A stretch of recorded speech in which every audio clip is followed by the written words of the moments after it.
बिस्मिल्लाहिर्रहमानिर्रहीम। अस्सलाम वालेकुम डियर स्टूडेंट्स। डियर स्टूडेंट, आप जानते हैं कि हमने प्रीवियस लेक्चर्स में डिस्कस किया था कि कोई भी अनस्टेबल न्यूक्लियाई जब स्टेबल होने की कोशिश करता है तो वो इमिट करता है alpha, beta and gamma radiations. आज हम ये देखेंगे कि ये अल्फा, बीटा और गामा रेडिएशंस जब किसी मैटर के साथ इंटरेक्ट करती हैं तो किस तरह ये आयोनाइजेशन, पेनिट्रेशन और डिफरेंट पैरामीटर्स को जनरेट करती हैं। तो चलिए स्टार्ट करते हैं।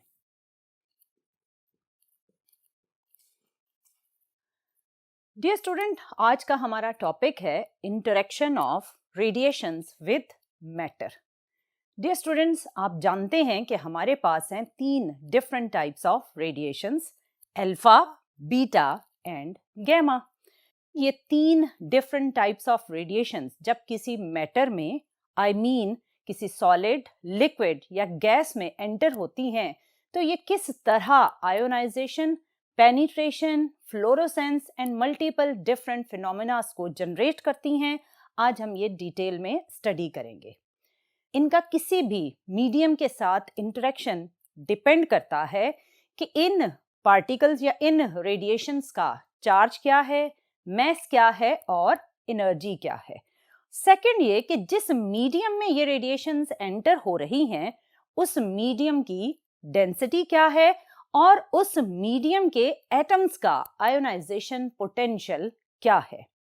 डियर स्टूडेंट, इन सारे पैरामीटर्स को दिमाग में रखते हुए हम स्टडी करेंगे ionisation, penetration, fluorescence and multiple different parameters related to these different radiations. पहले मैं आपको बताती चलूं कि अल्फा, बीटा और गामा इनके चार्ज और मैस में क्या डिफरेंस है। अल्फा पार्टिकल के बारे में आपने पढ़ा था कि ये डबल पॉजिटिव चार्ज कैरी करते हैं और ये कहलाते हैं हीलियम न्यूक्लियाई और ये बहुत ही हेवी पार्टिकल्स हैं। अगर मैं अल्फा के मैस को बीटा के मैस के साथ कंपेयर करूं तो अल्फा पार्टिकल्स 7000 टाइम्स हेवियर हैं as compare to beta particle. और अगर आप बीटा पार्टिकल के चार्ज की बात करें तो बीटा पार्टिकल का चार्ज होता है सिंगल नेगेटिव चार्ज, क्योंकि बीटा पार्टिकल को हम कहते हैं कि they are fast moving electrons और इनका मैस, जैसा कि अभी मैंने बताया कि बीटा पार्टिकल का मैस अल्फा के कंपैरेटिवली 7000 टाइम्स लाइटर होगा। अब हम बात करते हैं गामा पार्टिकल की। Gamma particle, dear student, basically photons होते हैं और इनका चार्ज 0 होता है और हम ये कहते हैं कि ये मैसलेस पार्टिकल्स हैं। डियर स्टूडेंट, ये तो था कि अल्फा, बीटा और गामा किस तरह अपने चार्ज और मैस की वजह से एक दूसरे से डिफरेंट है। सबसे पहले हम डिस्कस करते हैं इनकी आयोनाइजेशन को कि किस तरह अल्फा, बीटा और गामा एक दूसरे से आयोनाइजेशन के पॉइंट ऑफ व्यू से डिफरेंट हैं। हम किसी मैटर का एक सिंगल एटम कंसिडर करते हैं जिसमें आपको आउटर मोस्ट या जिसमें आपको मूव करते हुए डिफरेंट ऑर्बिट्स में इलेक्ट्रॉन्स नजर आ रहे हैं। सबसे पहले हम अल्फा पार्टिकल को देखते हैं। आप जानते हो कि अल्फा पार्टिकल पर चार्ज है double positive. So alpha particle एक सर्टेन डिस्टेंस से जब गुजरेगा तो अल्फा पार्टिकल का positive charge outer most electrons को अट्रैक्ट करेगा और एक बिगर डिस्टेंस से ही अल्फा पार्टिकल इलेक्ट्रॉन्स को अट्रैक्ट करते हुए उस एटम में से रिमूव करेगा और वो एटम कन्वर्ट हो जाएगा एक पॉजिटिव आयन में। ये तो था कि अल्फा पार्टिकल ने अपने पॉजिटिव चार्ज की वजह से, एक अट्रैक्टिव बिहेवियर की वजह से एक सर्टेन डिस्टेंस से ही आउटर मोस्ट इलेक्ट्रॉन को रिमूव किया और मैटर में मौजूद एटम को आयन में कन्वर्ट कर दिया। इसके कंपैरेटिवली अगर बीटा पार्टिकल इस एटम के पास से गुजरेगा तो वो किस तरह आयोनाइजेशन जनरेट करेगा। आप जानते हैं कि बीटा पर है नेगेटिव चार्ज और ये negative charge outer most electrons को रिपेल करेगा, लेकिन जब रिपल्सिव बिहेवियर की वजह से बीटा आयोनाइजेशन करेगा तो उसे एटम के क्लोज आना पड़ेगा और क्लोज आकर वो रिपल्सिव इफेक्ट की वजह से आउटर मोस्ट इलेक्ट्रॉन को रिमूव करेगा और एटम को आयन में कन्वर्ट कर देगा। आपने देखा कि अल्फा ने एक बिगर डिस्टेंस से अट्रैक्टिव बिहेवियर की वजह से आयोनाइजेशन की, बीटा ने रिपल्सिव इफेक्ट की वजह से करीब आकर आयोनाइजेशन को जनरेट किया। अब हम देखते हैं गैमा पार्टिकल का बिहेवियर। गैमा क्योंकि न्यूट्रल पार्टिकल है, सो वो ना तो इलेक्ट्रॉन को अट्रैक्ट करेगा और ना ही रिपेल करेगा। तो फिर ये किस तरह इलेक्ट्रॉन को एटम से रिमूव करेगा? इसके लिए गैमा पार्टिकल उस एटम में एंटर हो जाएगा।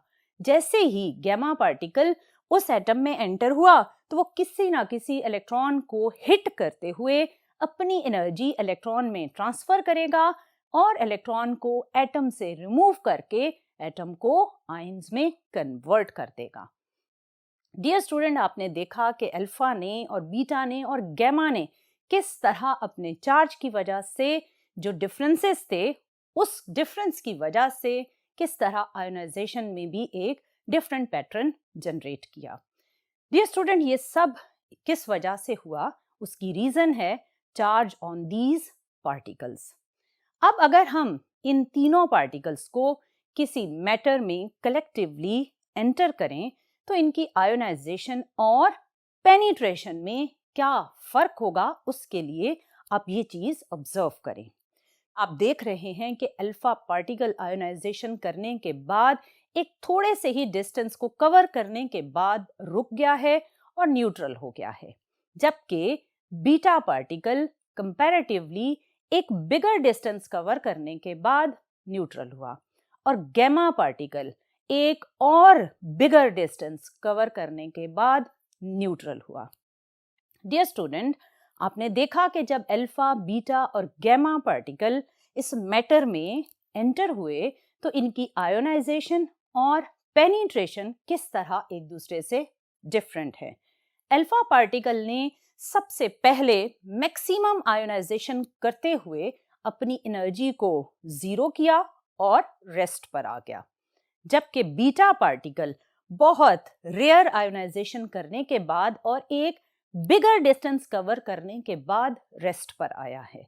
और अगर हम थर्ड गैमा पार्टिकल को ऑब्जर्व करें तो गैमा पार्टिकल ने अल्फा और बीटा के कंपैरेटिवली एक बहुत बड़ा डिस्टेंस कवर किया और बहुत ही कम आयोनाइजेशन जनरेट की।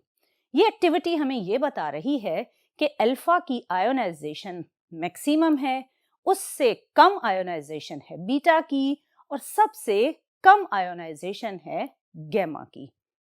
और अगर आप पेनिट्रेशन, जिसे हम रेंज भी कह सकते हैं, उसको ऑब्जर्व करें तो सबसे मिनिमम रेंज है अल्फा की, उससे ज्यादा या मॉडरेट रेंज है बीटा की और सबसे बिगर रेंज है गैमा पार्टिकल्स की। इसी चीज को हम एक और एक्सपेरिमेंटल ऑब्जर्वेशन से भी ऑब्जर्व कर सकते हैं। डियर स्टूडेंट, आप 3 डिफरेंट शीट्स को कंसिडर करें। सबसे पहले आप प्लेस करें एक पेपर शीट, उससे सर्टेन डिस्टेंस पर आप प्लेस करें एक एल्यूमिनियम शीट और उससे फिर सर्टेन डिस्टेंस पर प्लेस करें एक लेड शीट को। इनकी थिकनेस क्या क्या है? आपके पास जो एल्यूमिनियम शीट है उसकी थिकनेस है 1 to 5 मिलीमीटर की रेंज के अंदर और जो लेड शीट है उसकी थिकनेस को आप एडजस्ट कर सकते हैं बिटवीन 1 to 10 सेंटीमीटर। अब इस अरेंजमेंट पर हम फॉल करते हैं अल्फा, बीटा एंड गैमा। पहले हम अल्फा को ऑब्जर्व करते हैं। अगर आप अल्फा को ऑब्जर्व करें तो वो पेपर शीट से ही पास नहीं करेगी।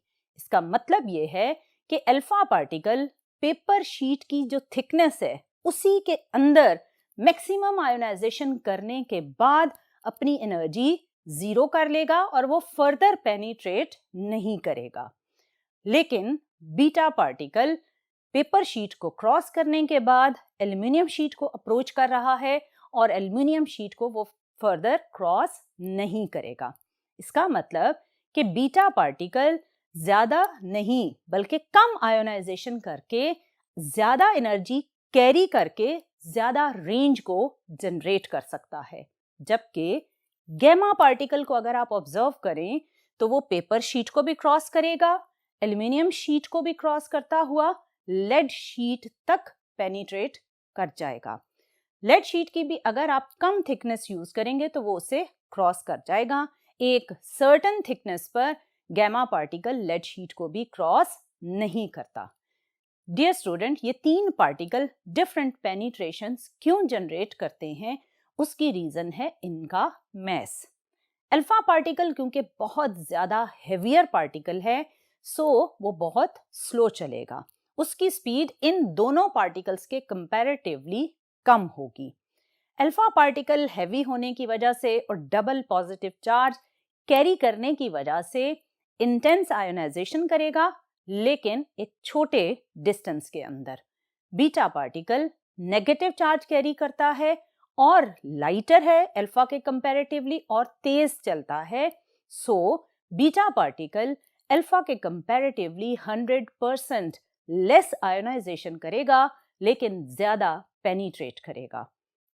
जबकि गैमा पार्टिकल जो कि न्यूट्रल था, उसकी न्यूट्रल नेचर की वजह से और मैसलेस बहुत ज्यादा तेज चलते हुए पार्टिकल की वजह से गैमा पार्टिकल बहुत ज्यादा पेनिट्रेट करेगा और कहीं अगर उसे बाय चांस इलेक्ट्रॉन को हिट करने का मौका मिला तो वो इलेक्ट्रॉन को हिट करेगा, आयोनाइजेशन को जनरेट करेगा।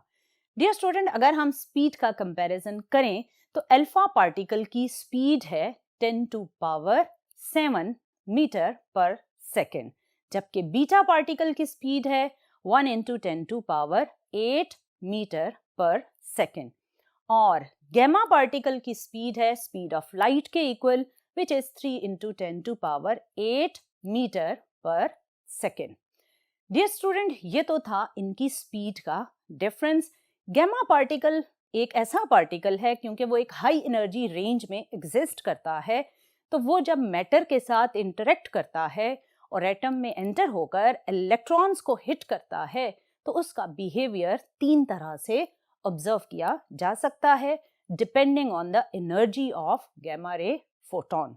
हमने चैप्टर नंबर 19 में तीन प्रोसेस पढ़े थे, photoelectric effect, Compton effect and then pair production. ये तीनों process gamma ray photon generate कर सकता है डिपेंडिंग ऑन इट्स एनर्जीज। अगर गैमा रे फोटोन की energy less than 0.5 mega electron volt है तो ये जनरेट करेगा फोटो इलेक्ट्रिक इफेक्ट, और अगर गैमा रे फोटोन की एक मॉडरेट एनर्जी है तो ये जनरेट करेगा कॉम्पटन इफेक्ट, जिसमें ये किसी भी एटम के लूजली बाउंड इलेक्ट्रॉन, जिसे आप ऑलमोस्ट फ्री इलेक्ट्रॉन भी कह सकते हैं, उसके साथ इंटरेक्ट करेगा, अपनी एनर्जी कुछ इलेक्ट्रॉन में ट्रांसफर करेगा, इलेक्ट्रॉन को रिमूव करके आयोनाइजेशन जनरेट करेगा और रिमेनिंग एनर्जी के साथ ये खुद भी एक डिफरेंट डायरेक्शन में स्कैटर हो जाएगा। ये प्रोसेस है कॉम्पटन इफेक्ट। और थर्ड प्रोसेस, जिसे आप पेयर प्रोडक्शन कहते हैं, उसके लिए गैमा रे फोटोन के पास एनर्जी होनी चाहिए more than 1.02 mega electron volt. So dear student, आपने देखा कि गैमा रे फोटोन अपनी डिफरेंट एनर्जीज के अकॉर्डिंग किस तरह photoelectric effect, then Compton effect and then pair production को जनरेट कर सकता है। गैमा रे फोटोन जब एयर में या गैसेस में मूव करता है या फिर सॉलिड्स में मूव करता है तो इसकी जो इंटेंसिटी वेरिएशन है उसको कैलकुलेट करने का जो फॉर्मूला है वो एक दूसरे से डिफरेंट होता है। मेरा मतलब ये है कि जब गैमा रे फोटॉन्स एयर में ट्रेवल करते हैं तो एक सर्टेन डिस्टेंस के बाद कुछ फोटॉन्स एब्जॉर्ब हो जाते हैं और कुछ आपके पास रिमेनिंग फोटॉन्स होते हैं, विच मीन्स कि फोटॉन्स की इंटेंसिटी चेंज हो जाती है आफ्टर सर्टेन डिस्टेंस। इंटेंसिटी का सिंपल मीनिंग होता है नंबर ऑफ फोटॉन्स। सो अगर गैमा रे फोटॉन एयर में मूव कर रहे हैं तो इनकी इंटेंसिटी में जो कमी आती है आफ्टर कवरिंग सर्टेन डिस्टेंस, उस कमी को, उस डेफिशिएंसी को या उस डिक्रीज को अगर आपने कैलकुलेट करना है तो आप यूज करेंगे inverse square law, which means intensity is proportional to 1/r square. इसमें r वो डिस्टेंस होगा जो gamma ray photon air medium में ट्रेवल करेंगे, यानी विद डिस्टेंस उसकी इंटेंसिटी डिक्रीज होगी, but this decrease in intensity will obey inverse square law. लेकिन अगर यही गैमा रे फोटोन किसी सॉलिड में एंटर होंगे तो फिर जो इनकी इंटेंसिटी में डिक्रीज आएगा वो इनवर्स स्क्वायर लॉ के अकॉर्डिंग नहीं होगा। मेरा मतलब यह है कि सपोज करें कि ये डिफरेंट गैमा रे फोटोन इस मेटल को क्रॉस करते हैं। अगर ये 20 फोटॉन्स हैं और इस मेटल प्लेट को क्रॉस करने के बाद इनकी इंटेंसिटी कम हो जाती है, यानी 20 से डिक्रीज हो जाती है, क्योंकि कुछ फोटॉन्स इस मेटल सरफेस में एब्जॉर्ब हो जाते हैं। अब जो ये डिक्रीज इन इंटेंसिटी आया है, अगर हमने ये कैलकुलेट करना है तो अब हम इनवर्स स्क्वायर लॉ से इसको कैलकुलेट नहीं कर सकते। इस डिक्रीज इन इंटेंसिटी को कैलकुलेट करने के लिए हम एक्सपोनेंशियल लॉ की हेल्प लेते हैं और इस डिक्रीज को कैलकुलेट करने की जो इक्वेशन है वो है ये वाली, which is I is equal to I naught exponential minus mu x। इसमें I naught है original intensity of gamma ray photons और I है decreased intensity of gamma ray photon, जबकि एक्सपोनेंशियल में जो x है वो है थिकनेस ऑफ द सॉलिड या thickness of the metal sheet और म्यू है absorption coefficient of the medium. और ये absorption coefficient of medium depend करता है एनर्जी ऑफ इंसिडेंट फोटोन और nature of the medium. Dear student, ये दो वो डिफरेंट फार्मूलाज हैं जो गैमा रे फोटोन के एयर में इंटेंसिटी डिक्रीज को कैलकुलेट करने या फिर किसी सॉलिड में इंटेंसिटी डिक्रीज को कैलकुलेट करने के लिए यूज होते हैं। अब फर्दर ये देखते हैं कि हमारे पास इन अल्फा, बीटा और गैमा पार्टिकल के बेसिक सोर्सेस क्या हैं। डियर स्टूडेंट, वो डिफरेंट सोर्सेस जिनसे आप अल्फा, बीटा और गैमा रेडिएशंस को ऑब्टेन कर सकते हैं, उनमें आते हैं रेडॉन 222 और रेडॉन 222 यूज होता है as a source for alpha particle और बीटा पार्टिकल के लिए हम जो सोर्स यूज करते हैं वो है स्ट्रोंटियम 94 और गैमा पार्टिकल का जो सोर्स है वो है कोबाल्ट 60। डियर स्टूडेंट, ये वो तीन मेन सोर्सेज हैं जिनसे आप अल्फा, बीटा और गैमा रेडिएशंस को ऑब्टेन कर सकते हैं। अब एक और प्रॉपर्टी है जिसे आप फ्लोरोसेंस भी कहते हैं। फ्लोरोसेंस भी आप प्रोड्यूस कर सकते हैं by using alpha, beta and gamma radiations. Fluorescence basically क्या है डियर स्टूडेंट? जब भी किसी भी मैटर पर हाई एनर्जी रेडिएशंस फॉल करें तो उस मैटर के एटम्स उस एनर्जी को एब्जॉर्ब करके चले जाते हैं एक्साइटेड स्टेट में और जब ये एक्साइटेड एटम डी एक्साइट करें और ड्यूरिंग डी एक्साइटेशन ये इमिट करें विजिबल रेंज की रेडिएशंस को, तो वो ऑब्जेक्ट या वो मटेरियल्स हमें ग्लो करते हुए नजर आते हैं और ये ग्लोइंग इफेक्ट कहलाता है फ्लोरोसेंस बिहेवियर। सो आप सोडियम आयोडाइड या बेरियम प्लैटिनोसाइनाइड इन दोनों मटेरियल्स में अगर अल्फा, बीटा और गैमा रेडिएशंस को फॉल करते हैं तो इन दोनों मटेरियल्स के एटम एक्साइटेड स्टेट में जाने के बाद जब डी एक्साइट होंगे तो ये विजिबल पोर्शन की रेडिएशंस को इमिट करेंगे, ग्लो करते हुए नजर आएंगे, विच मीन्स कि ये जनरेट करेंगे फ्लोरोसेंस बिहेवियर को। डियर स्टूडेंट, आपने देखा कि अल्फा, बीटा और गैमा के बेसिक सोर्सेस क्या हैं और किस तरह अल्फा, बीटा और गैमा रेडिएशंस ने सोडियम आयोडाइड और बेरियम प्लैटिनोसाइनाइड में फ्लोरोसेंस का बिहेवियर जनरेट किया। अगर यही अल्फा, बीटा और गैमा रेज हम एयर में एंटर करें और एयर में हम ऑलमोस्ट 1 मिलीमीटर तक इनको अप्रोच करवाएं तो ये कितने एयर के एटम्स को आयोनाइज करेंगी वो देखते हैं।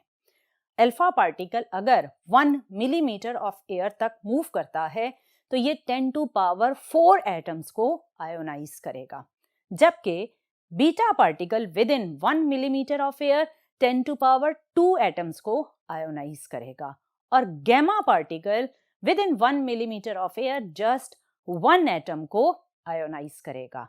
अगर आप अल्फा और बीटा के आयोनाइजेशन नंबर को ऑब्जर्व करें तो इस नंबर से ये पता चलता है कि एयर में जब अल्फा और बीटा पार्टिकल एंटर हुए तो अल्फा और बीटा में 100% का डिफरेंस है। आप यूं कह सकते हैं कि alpha particle 100 times more ionisation करता है एज कंपेयर टू बीटा, या आप इसके रिवर्स यूं भी बोल सकते हैं कि beta particle as compare to alpha 100 times less ionisation करता है। आपने देखा कि किस तरह अल्फा, बीटा और gamma particles ionisation, penetration, fluorescence behaviour, speed के बिहेवियर, चार्ज और मैस के बिहेवियर और एनर्जीज के बिहेवियर में एक दूसरे से डिफरेंट हैं। इन सारी चीज़ों को अगर हम समराइज करें विद इन वन टेबल, आपकी बुक में इस टॉपिक के एंड पर ये टेबल ड्रॉ किया गया है और सारी बात जो मैंने आपको बताई उस सारी बात को समराइज्ड फॉर्म में आप इस टेबल में ऑब्जर्व कर सकते हैं। इस टेबल में हर बात आपको समराइज्ड फॉर्म में बताई गई है कि इनकी स्पीड में क्या डिफरेंस है, एयर में अगर ये मूव करते हैं तो किस तरह आयोनाइजेशन जनरेट करते हैं, इनके बेसिक सोर्सेस क्या हैं, आयोनाइजेशन में डिफरेंस क्या है, पेनिट्रेशन में क्या डिफरेंस है। So dear student, this was all about interaction of radiations with matter. इंशाल्लाह आने वाले लेक्चर्स में हम डिफरेंट डिटेक्टर्स को डिस्कस करेंगे और ये देखेंगे कि अल्फा, बीटा और गैमा रेडिएशंस को आप किस तरह डिटेक्ट कर सकते हैं और किस तरह आप इनके नंबर को काउंट कर सकते हैं। बट टिल देन, अल्लाह हाफिज।